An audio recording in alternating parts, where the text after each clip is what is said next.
எல்லா இடத்துலயுமே வந்து இப்போ இப்போ நான் இருக்கேன்னாக்க என் பின்னாடியே எப்போ 2 போலீஸ் சுத்திட்டு இருக்க முடியாது. இப்ப இன்னொரு ஒரு தங்கை ஒரு ஒரு இப்போ ஒரு காலேஜுக்கு போறானாக்கா அவங்க பின்னாடியே 2 போலீஸ் எல்லாம் சுத்திட்டு இருக்க முடியாது. ஏன்னா இன்னைக்கு இது தமிழகத்துல வந்து 7-8 கோடி மக்கள் தொகை இருக்கு. ஸோ எல்லாருக்குமே நம்ம வந்து பாதுகாப்பு கொடுத்துட்டு அவங்கள வந்து விழிப்புணர்வோட இருக்கதான் நம்ம சொல்ல முடியுமே தவிர அவங்க பின்னாடியே நம்ம சுத்திட்டு இருக்க முடியாது.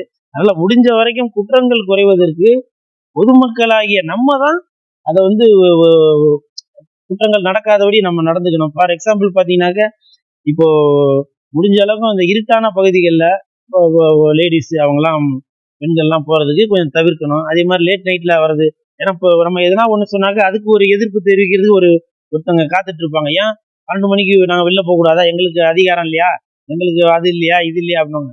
சில குற்றங்கள் தவிர்க்கப்பட வேண்டும் அப்படின்னாக்கா நம்மளே தான் சில விஷயங்கள் வந்து அதை தவிர்க்கப்படுறதுக்கான இது பண்ணிக்கணும். இப்போ நம்ம வேணுமே நான் வந்து அந்த மண்ணு நான் இந்த மண்ணு அப்படின்னு சொல்லிட்டு நீங்க வந்து நகையெல்லாம் அள்ளி போட்டுட்டு நீங்க ரோட்ல போனீங்கன்னாக்க சும்மா இருக்கிறவங்க கண்ணே உங்களுக்கு உறுத்தும். திருடணுன்ற நமக்கே ஒரு ஒரு எடுத்துக்காட்டா மாதிரி ஆயிருது இல்லையா? அதனால திருட்டுத்தனமா இருந்தாலும் சரி, பாலியல் குற்றங்களா இருந்தாலும் சரி, அதை தடுப்பதற்கு நம்மளும் ஒரு காரணமா இருக்குன்னா தயவு செஞ்சு அரசாங்கத்தையோ எப்பவுமே குறை சொல்லிட்டு இருக்காதீங்க.